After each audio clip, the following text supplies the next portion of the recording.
وكافة الأنبياء والمرسلين والملائكة المقربين شيء لله لنا ولهم الفاتحة.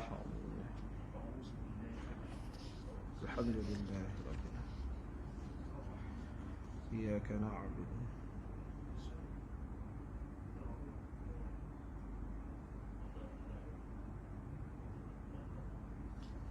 بسم الله الرحمن الرحيم الحمد لله رب العالمين والعاقبة للمتقين ولا عدوان إلا على الظالمين والصلاة والسلام على أشرف الأنبياء والمرسلين سيدنا ومولانا محمد المبعوث رحمة للعالمين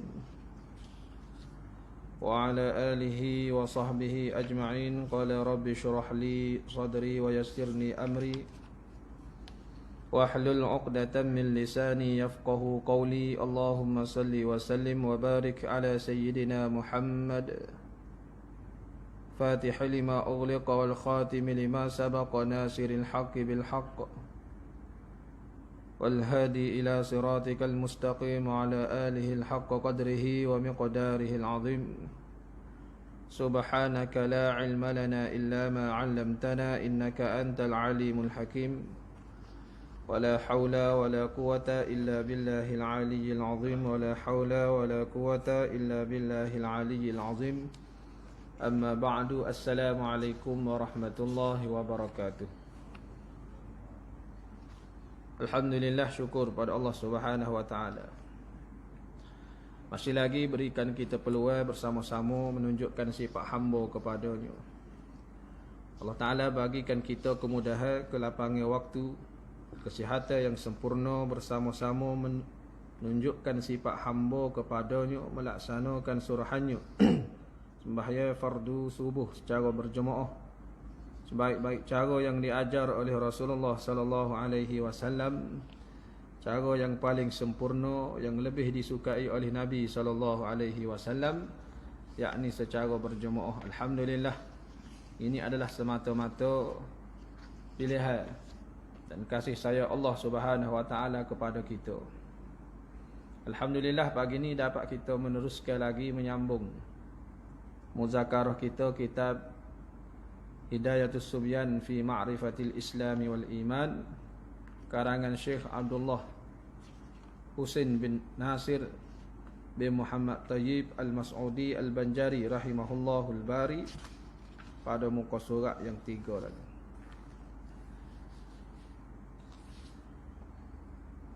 Katanya pengarang, qala musannifu rahimahullahu ta'ala, ketiga baqaun, artinya arti baqa kekal Allah Ta'ala. Ini sambungnya perbicaraan kita tentang sifat 20 dah. Bicara bab usuluddin mengikut qaul Imam Abu Hasan Asy'ari 13 sifat, Abu Mansur Maturidi 20. Maka berjalannya mereka itu di atas berjalannya sifat 20 ini di atas Imam Mutakallimin yang dua ni lah, daripada Imam Abu Hasan Asy'ari dan Abu Mansur Maturidi. Jadi kitab kita ni berjalan di atas qaul Imam Abu Mansur Maturidi lah, membela 20 sifat. Jadi masuk yang ketiganya, kata musannif baqaun, ketiga daripada 20 sifat, iaitu baqaun, artinya arti baqa kekal Allah Ta'ala. Baqa arti kekal. Baqa bukan kata baqa makna keturunan. Baqa di sini dengan makna kekal. Kekal, tidak berkesudahan. Ini setengah daripada sifat salbiyah, sifat yang dipahamkan ia dengan balik bahasa nafi ataupun tidak. Tidak berkesudahan itulah makna bagi baqa. Kekal tidak berkesudahan, itu makna bagi baqaun. Bermula maknanya makna baqa iaitu tiada akhir dan tiada berkesudahan bagi zat Allah Ta'ala. Tak ada akhir, tak ada nyudah, tak ada tamak, tak ada mati, tak ada binasa. Itu zat Allah Subhanahu Wa Ta'ala tidak serupa dengan zat yang baharu.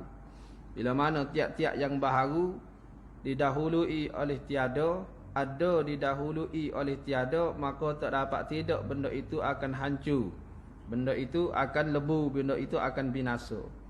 Adapun sesuatu zat yang tidak didahului oleh tidak didahului oleh baru, maknanya kidam sedia kala, tidak dapat tidak benda itu kekal. Tiap-tiap sesuatu zat yang sedia tidak dapat tidak dia akan kekal selama-lamanya. Dan tiap-tiap yang baru ada tidak dapat tidak dia akan hancur. Maka zat Allah Ta'ala ini tidak berkesudahan bagi adanya. Dan zat Allah Ta'ala dan segala sifat-sifatnya, zat Allah Ta'ala tidak hancur, tidak binasa, tidak terima, tiada. Begitu juga sifat Allah Subhanahu Wa Ta'ala tidak hancur, tidak binasa, tidak tiada. Ada Allah Subhanahu Wa Ta'ala, ada sedia kala. Dan bila mana ada sedia kala, tidak akan terima binasa. Adapun ada makhluk ini, ada yang baharu. Ada yang baharu, maka terima binasa, terima kehancuran. Tetapi ada beberapa perkara yang tidak terima, yang tidak hancur, tetapi terima binasa, terima hancur, tetapi dia tidak hancur. Sesuatu perkara yang telah dipertetapkan Allah Ta'ala, dia tidak hancur. Setengah daripadanya arasy Allah Ta'ala. Setengah daripada perkara yang tidak akan hancur, tidak akan binasa, tetapi dia terima hancur. Ini akidah kita dah. Terima kehancuran, terima binasa, terima tiada. Akan tetapi dia diperkekalkan oleh Allah walaupun berlaku hari kiamat. Bila mana ditiup sangkakala yang pertama, maka hancur lebulah berkeping-keping segala langit. Dan hancur lebulah segala bumi, gunung-gunung seumpama debu tepung. Bila mana kehancuran semua alam ini, maka ada sesuatu benda yang diperkekalkan oleh Allah tidak hancur. Seumpama arasy Allah Ta'ala, makhluk yang paling besar yakni arasy. Dan ia sebagai atap bagi syurga Allah Ta'ala. Begitu juga dengan qalam, juga luh, dan beberapa perkara seumpama jasad para anbiya tidak akan hancur. Begitu juga para awliya. Begitu juga setengah daripadanya perkara yang tidak hancur, syurga, neraka, walaupun ditiup sangkakala yang pertama. Dan satu benda, iaitu satu tulah yang dikatakan ajibuz zanab bainas sulbi, tulah sulbi yang ada di antara wattaraib, di antara dada perempuan dan di atas pinggul manusia yang laki-laki. Laki-laki di atas pinggul.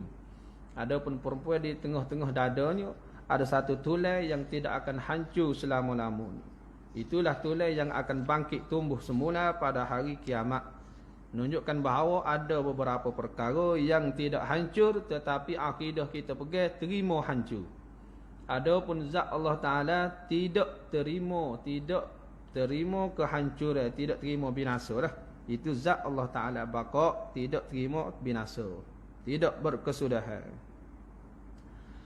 Lawannya turul adami, artinya kedatangan oleh adam, mana kedatangan oleh binasa lah. Adam ni mana tiada.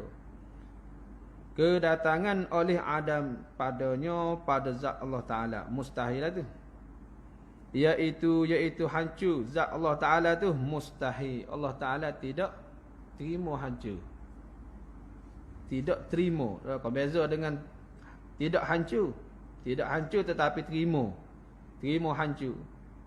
Benda tu tidak hancur, syurga neraka tidak binasa, tetapi terima binasa. Akal kita buat pegangan, dia boleh hancur, boleh terima kehancuran. Adapun zat Allah Ta'ala itu tidak terima pada akal kita hancur, tidak terima kesudahan, tidak terima akhir, tidak terima mati. Itu akal kita buat pegangan, tidak binasa Allah Subhanahu Wa Ta'ala. Dan iaitu binasa Tuhan itu mustahil, tak terima pada akal kita, mustahil. Mustahil pada akal Allah Ta'ala ni hancur. Setakat mana pegangannya tidak hancurnya Tuhan, seolah-olah kita pegang benda itu mustahil pada akal kita. Kita nak tali panjang, nak pucuk tu so. Mari kawai tali biar hok panjang sekali. Panjang tali. Tapi kawai nak pucuk so. Ada kok? Tak ada. Kenapa? Akal kita tak boleh nak terima. Tak boleh nak bayar, tak boleh nak tergambar bagaimana tali panjang ni pucuk so. Mesti dua. Sebut kata panjang, mesti dua. Puncul. Tetapi, nak satu sahaja. Maka tidak terima pada akal kita. Ni benda mustahil. Allah Ta'ala binasa, mustahil. Mustahil sungguh tak terima pada akal kita. Tak tergambar di akal kita Tuhan diterima hacu. Setakat kita pegang benda yang mustahil. Gerak dan dia di dalam satu masa yang sama, mustahil. Sekarang ni kipas ni sedang bergerak pada saat yang sama, tarikh yang sama, 29 hari bulan 1 tahun 2022. Pada jam yang sama, saat yang sama, kipas ni sedang bergerak. Tiba-tiba saat yang tular juga, yang sama juga, kipas tu berhenti. Tak terima di akal kita, tak boleh nak tergambar. Berlaku mana benda yang apa ni orang panggil gerak dan diam berlaku pada sesuatu benda di dalam saat yang sama, kita tak boleh nak terima. Tak terima di akal kita. Begitulah pegangan kita sungguh kejaknya. Akal kita berpegang bahawa mustahil Allah Ta'ala ni hancur. Mustahil Allah Ta'ala ni binasa, seolah-olah begitu pegangan kita. Itu baru kata kejak. Mana dalil Allah Ta'ala ni tidak binasa? Firman Allah Ta'ala, wa yabqa wajhu rabbika dzul jalali wal ikram. Wa yabqa, dan kekallah zat Tuhanmu. Wa yabqa, dan kekallah zat Tuhanmu. Bukan kata kekallah wajah Tuhanmu. Wajhu dengan makna zat. Ulama salaf menterjemah dengan makna serah pada Allah. Beriman pada ayat yang diturun oleh Allah, akan tetapi maknanya serah pada Allah, bukan wajah dengan makna muka. Kepada ulama khalaf, ulama yang selepas daripada salaf, mengatakan kita kena orang panggil memalingkan daripada makna yang sebenar, makna yang dipanggil harfi ataupun makna lurah. Wajah-wajah bahasa Arabnya muka, kita palingkan daripada makna yang sebenar. Makna lurah itu, makna lurah bahasa Arab, wajhu dengan makna apa ni zat. Wajhu dengan makna zat. Ini ulama khalah dah ke? Dan kekallah zat Tuhanmu yang mempunyai jalal, yakni kebesaran, wal ikram, dan kemuliaan. Tuhan saja yang mempunyai jalal, kebesaran. Tak ada bagi siapa-siapa yang bersifat dengan sifat kebesaran seumpama kebesaran Allah Ta'ala. Dan juga kemuliaan, tidak ada yang mulia seumpama mulia Tuhan. Yang maha mulia, bukan yang terlebih mulia. Allah Ta'ala yang maha mulia. Menunjukkan bahawa tidak ada yang mulia yang hampir-hampir setanding dengan kemuliaan Tuhan.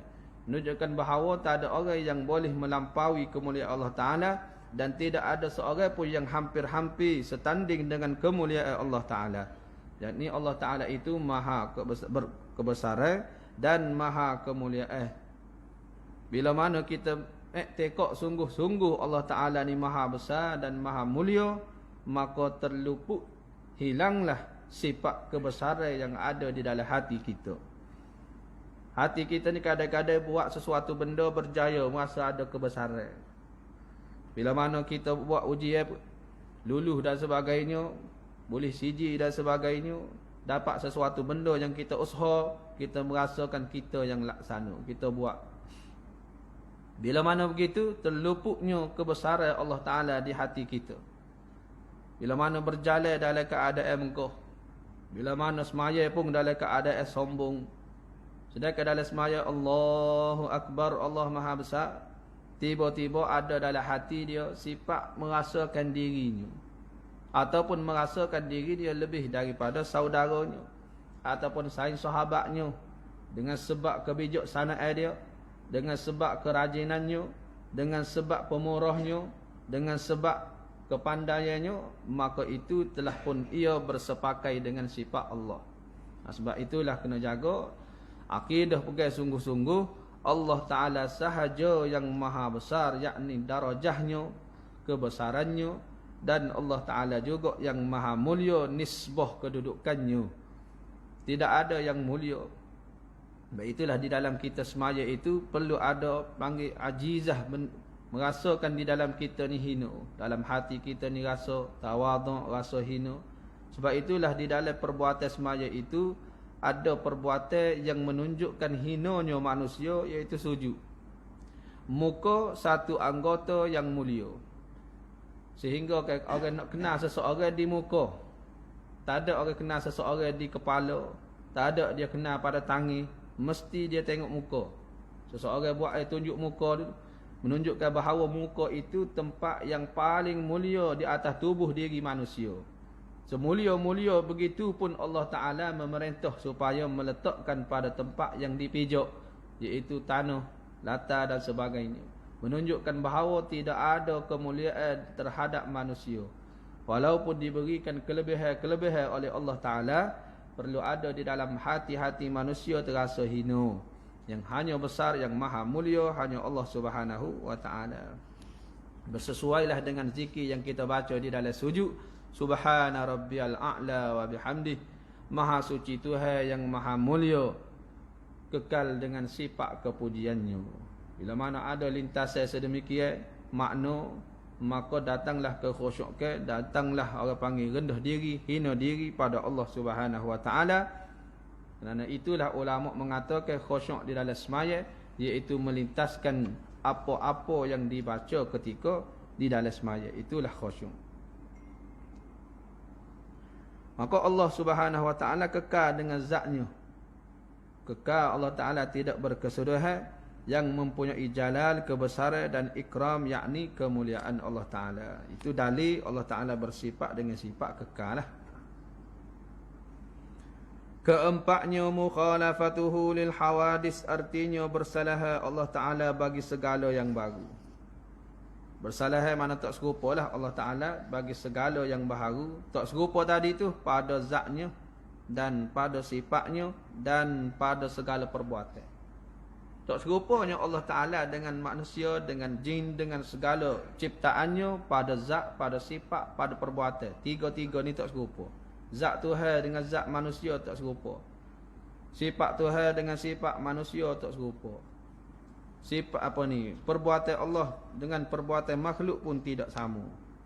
Bermula maknanya makna tak serupa Allah Ta'ala tu, iaitu tiada menyamai akan zat Allah Ta'ala dan segala sifatnya Allah dan segala perbuatannya Allah oleh segala zat yang baharu. Maknanya zat Tuhan tidak serupa dengan zat yang baharu. Sifat Tuhan pun tak sama dengan zat yang baharu. Sifat Tuhan pun tidak sama dengan sifat yang baharu, makna makhluk. Perbuatan Allah Ta'ala pun tidak sama dengan perbuatan makhluk.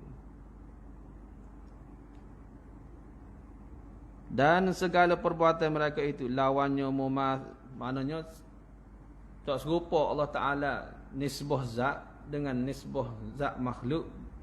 Yakni zat Tuhan itu tidak dikatakan jirim.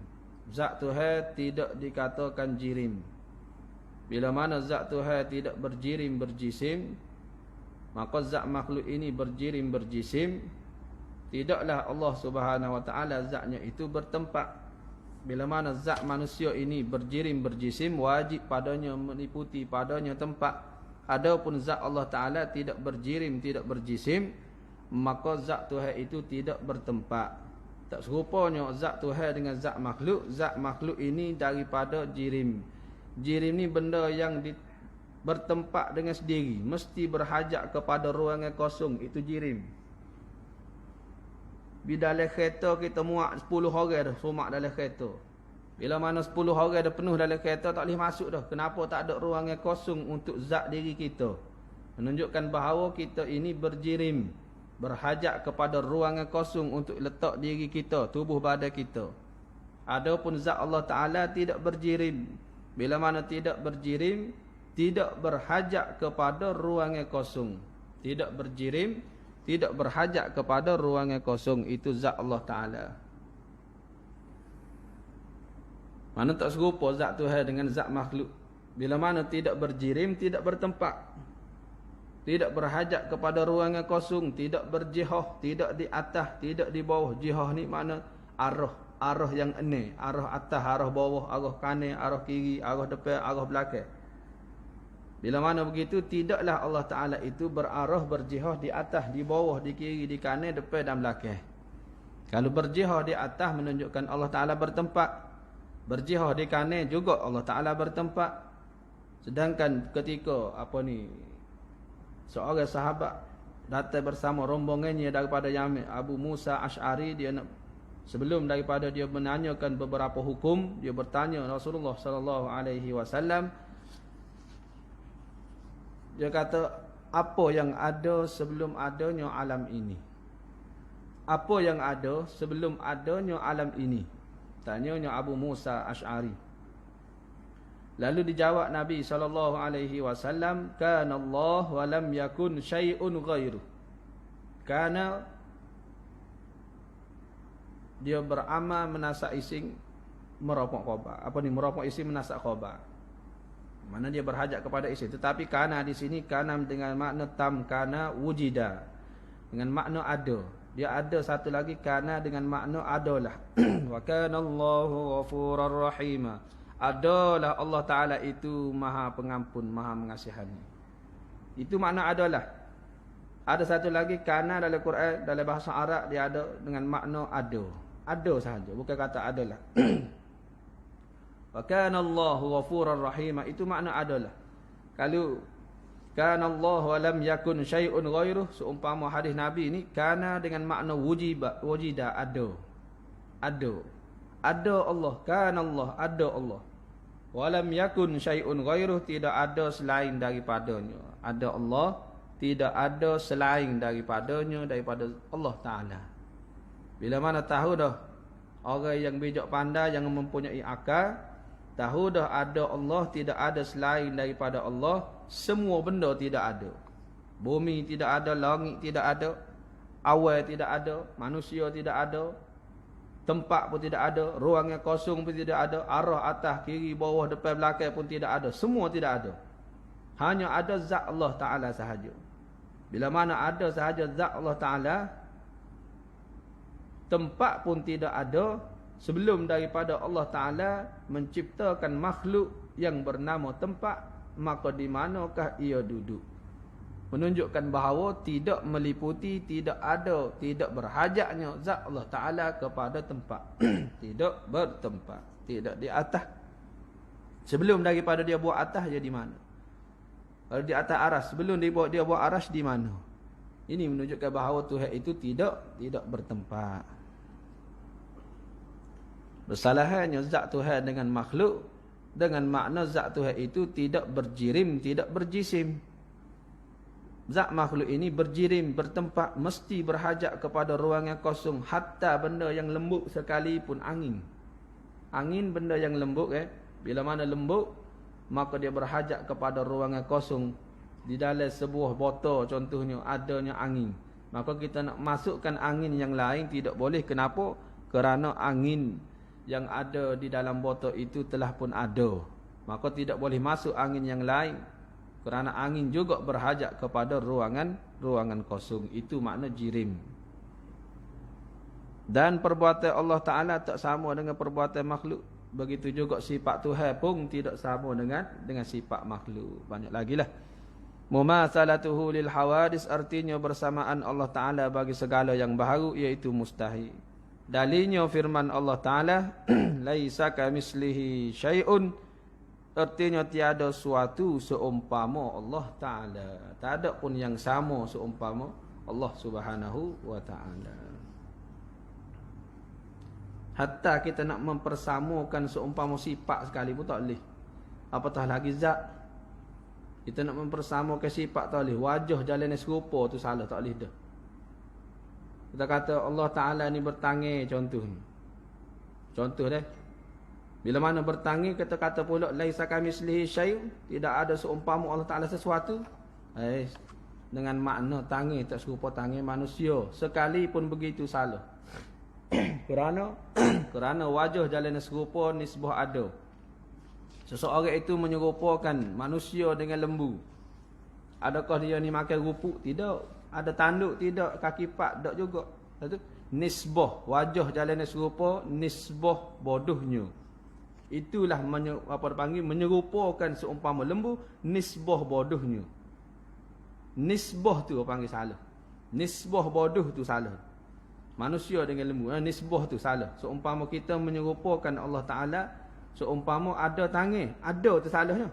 Ada tangan tu salah. Walaupun mengkiaskan, menafikan dengan makna tangan tak serupa tangan manusia. Duduk tak serupa duduk manusia. Turun tak serupa turun manusia. Lihat tak serupa lihat manusia. Walaupun begitu, tetap salah kerana wajah jalanan serupa itu ada. Itu sebab salah. Habis itu tengok pada kitab bab fiqh pada mengatakan faslun, pada menyatakan ambil Ismail. Bermula sebab hadas kecil itu 4 perkara.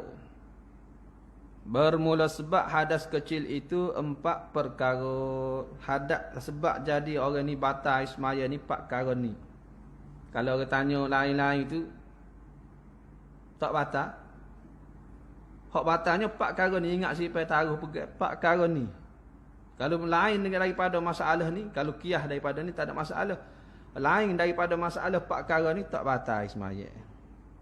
Bermula sebab hadas kecil, sebab tak ada Ismail, sebab batal Ismail. Hadas kecil ni dipanggil hadas kecil kerana sedikit sahaja perkara yang haram ketika berhadas kecil. Dipanggil hadas besar kerana banyak benda yang haram ketika berhadas besar. Orang hadas kecil ni kata dia 4 perkara. Batal Ismail ni iaitu yang membatalkan Ismail ni, pertamanya keluar suatu daripada salah suatu, daripada 2 jalan. Keluar benda, keluar sesuatu daripada 2 jalan ni, iaitu kubul atau dubur. Keluar sesuatu daripada 2 jalan ni, sama ada keluar itu kering atau basah, semua tu batal lah. Dah ke kering kau keluar, basah kau keluar, itu semua itu membatalkan Ismail. Sama ada benda itu nadi sekalipun, jaga-jaga berlaku. Tu biasa. Ataupun keluar sesuatu yang orang panggil tak aja, keluar batu kau, putung kayu kau, semua itu perkara yang membatalkan Ismail. Tak kira lah kiyah. Keluar suara pun kata ulama batal. Bukan angin, bukan keluar angin, tapi keluar suara. Walaupun demikian batal Ismail. Lain daripada mani dirinya. Lain daripada mani dirinya yang mula-mulanya keluarnya mani. Lain daripada mani diri dia lah. Mani diri dia yang mula-mula keluar itu tak batal Ismail, tetapi mewajibkan mandi. Mewajibkan mandi. Walaupun tak batal Ismail, tak boleh nak setu Quran. Kenapa? Kerana dia ada benda lagi yang haram lagi, besar lagi, iaitu dalam keadaan berjunub. Maknanya mani dirinya ni, kalau mani orang lain tak batal lah. Mani dirinya yang mula-mulanya keluar, mani dirinya apa ni? Bila mana mani dirinya tak batal Ismail, mani orang lain batal. Seumpama apa ni, keluar mani isterinya, mani suaminya, itu semua tu membatalkan Ismail lah. Tapi tak wajib mandi, begitu. Mani yang kedua lah. Keduanya perkara yang batal Ismail bersentuh 2 kulit laki-laki dan perempuan. Bersentuh ataupun tersentuh, boleh juga. Bersentuh sengaja, tersentuh terlupa, tidak sengaja. Laki-laki dan perempuan yang harus berkahwin, yang helak ataupun yang ajnabi, yang asing, yang sah nikah, bila mana tersentuh ataupun bersentuh kulit laki-laki dan perempuan, ataupun bagai pada makna kulit seumpama daging. Walaupun tak ada kulit dah, habis dah accident, tak ada kulit, tinggal daging sahaja, setuh daging pun batal. Kerana benda yang pada makna kulit. Begitu juga tulah pun benda pada makna kulit. Sekalipun begitu, bukan kulit sekalipun, tetap dia membatalkan wuduk kerana ia setengah daripada makna kulit. Bersentuh kulit laki-laki dan perempuan yang harus berkahwin di antara keduanya, laki-laki dan perempuan lah. Kalau benda lain selain daripada kulit, daging, tulang ini tak batal lah. Seumpama setuh apa ni rambut, contohnya setuh rambut tak batal semaya. Kuku tak batal semaya. Begitu juga gigi. 3 perkara ni tak batal semaya. Kuku, rambut, gigi. Walaupun tak batal semaya, tetap ia menjadi haram menyentuhnya. Sama ada benda itu telah terpotong daripada jasadnya atau belum. Sama ada telah tercabut daripada jasadnya atau belum tercabut, semuanya haram. Bukan kata sentuh, bahkan memandai benda itu pun menjadi haram bagi laki-laki yang asing, yang ajnabi. Itulah salah bagi muslimah mengerat rambutnya di kedai-kedai orang yang bukan Islam. Kenapa? Kerana aurahnya.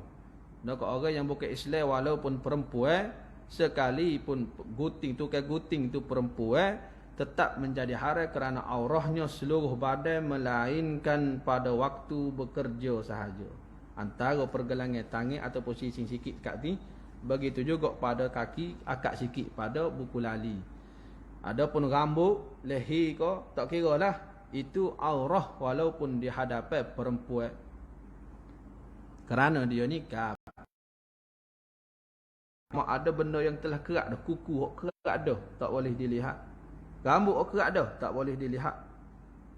Sebab itu dijaga, perlu dijaga rambut yang telah dipotong. Apatah lagi hak ada sekarang masih ada di atas kepala, buka tudung dan sebagainya, itu lebih-lebih lagi haram. Yang terpotong dah Tuhan jaga dah, tak sewi melihat. Apatah lagi yang masih lagi ada, itu lebih-lebih lagi haram. Setengah daripada alamat kiamat, perempuan-perempuan berjalan di atas muka bumi ini di akhir zaman seolah-olah telanjang kerana melepaskan pakaian-pakaiannya, tidak menutup kepalanya, tidak berhijab dan sebagainya.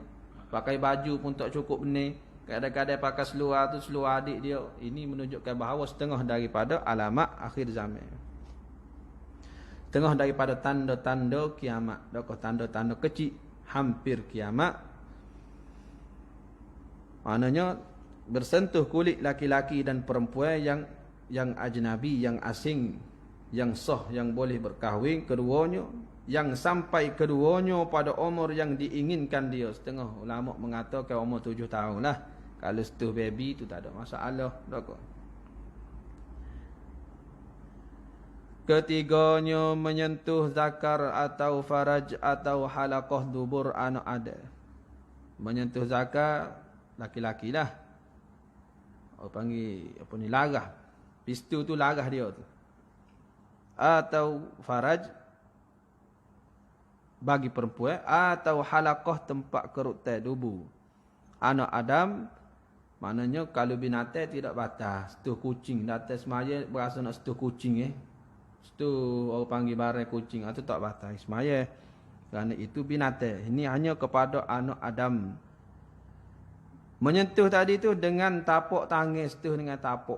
Kalau setuh dengan benda lain tak ada masalah. Setuh dengan kaki, ya tak ada masalah. Setuh dengan tapak tangan yang menjadikan batas air semaya. Setuh dengan tapak. Inilah tapak yang dikata kepada seseorang. Tapak ni benda yang kita buat begini. Rapat dua-dua tangan, maka hanya rapat itu dikatakan tapak. Di tepinya tidak dipanggil tapak tangan. Itu setengah orang ni, ibu-ibu ni dia pandai. Dia basuh najis anak dia kat belakang. Dia ada semaya, dia malah nak buka mula tudungnya untuk orang panggil ambil semaya baru. Dia basuh kat belakang.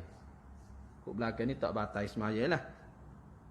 Walaupun tersentuh najis sekalipun hanya basuh sahaja, tak batal semaya. Hak batalnya menyentuh halaqah, tempat kerutan. Menyentuh dengan tapak tangan dengan tiada berlapik, dengan tak ada lapik Kalau lapik tak ada masalah pula. Ni masalah tiada berlapik. Mana setuh? Kalau setuh orang panggil walaupun terpotong, zakar yang terpotong sekalipun exceeding, lalu naik dengan motor tengok apa benda ni? Dia dia kata benda ni burung ni buat. Sekalipun begitu batal juga wuduk kerana ada rupa. Kalau tak ada rupa itu tak ada masalah, tak batal. Tak ada rupa seumpama ditumbuk ataupun kena jirit ke trailer. Tengok daging stok gapo nama dia ambil pergi mari sahabat dia ni apa ni burung ni, burung dia lepas semula. Itu tak batal. Kenapa tak ada rupa? Yang ada rupa sahaja menyebabkan batal. Keempatnya, perkara hak batal wuduk hilang akal dengan sebab gila.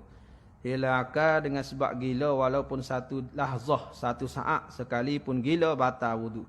Atau mabuk, atau pitam pesel, atau tidur yang tiada tetap pada tempat kedudukannya. Tidur yang tiada tetap pada tempat kedudukan. Sebab itu ulama dulu dia wuduk sembahyang subuh, dia sembahyang subuh dengan wuduk isyak. Adakah dia tak tidur? Tidur. Lepas tu tidur bagaimana? Tidur dalam keadaan tetap papai punggung. Sambil berzikir, sambil baca Quran, tidur. Pak sedar balik berzikir, baca Quran pula. Siapa subuh. Semaya subuh dengan tak ambil wuduk. Menunjukkan bahawa tidak batal wuduk meletakkan duduk dengan tetap papai punggung. Kerana bila mana seseorang itu tidur, mati sahaja akalnya, tertutup sahaja matanya, maka terbukalah dua lubang kemaluannya. Bila mana terbuka, keluarlah apa-apa yang keluar di dalam perutnya. Sama ada najis ke, sama ada angin ke, dia akan keluar kerana terbuka. Bila mana terbuka semula matanya, tertutup semula kemaluannya. Bila mana begitu, batallah wuduk seseorang ketika dia tidur yang tidak tetap papai punggung. Jikalau duduk dengan tetap papai punggungnya, maka tidak terbuka lubang kemaluannya walaupun matanya tertutup. Sebab itu ulama kata tidak membatalkan wuduk tidur yang tetap papan punggungnya. Itu 4 perkara dah, 4 perkara yang membatalkan wuduk. Pertama, keluar sesuatu daripada 2 jalan. Yang kedua, bersentuh kulit laki-laki dan perempuan. Yang ketiga, bersentuh kemaluan anak Adam. Yang keempatnya, iaitu hilang akal dengan sebab gila, tidur, pitam, mabuk dan sebagainya. 4 ini sahaja perkara yang membatalkan wuduk. Lain daripada 4 ni tak batal lah. Bermula suci daripada hadas kecil itu dengan mengambil wudu. Wallahu a'lam. Setengah daripada bicara tentang perkara yang batal wudu. Nanti akan sambunglah bicara tentang kefarduan wudu yang disebut 6 perkara di dalam kitab Hidayatus Subyan fi Ma'rifatil Islam wal Iman. Moga-moga Allah Taala jadikan kita orang yang kasih pada majlis ilmu. Allah Taala berikan kita orang yang istiqamah di dalam mencari ilmu Allah. Berikan kita orang yang ikhlas di dalam mencari ilmu Allah.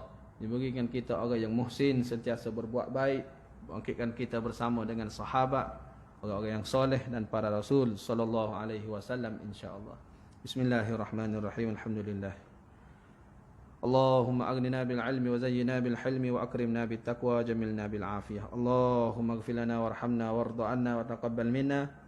وأدخل الجنة ونجنا من النار. اللهم اغفر لنا ذنوبنا ولوالدينا ولمشايخنا ولجميع المسلمين والمسلمات والمؤمنين والمؤمنات برحمتك يا أرحم الراحمين. وصلى الله وسلم على خير خلقه سيدنا محمد وعلى آله وصحبه وسلم والحمد لله رب العالمين والعفو منكم والسلام عليكم ورحمة الله.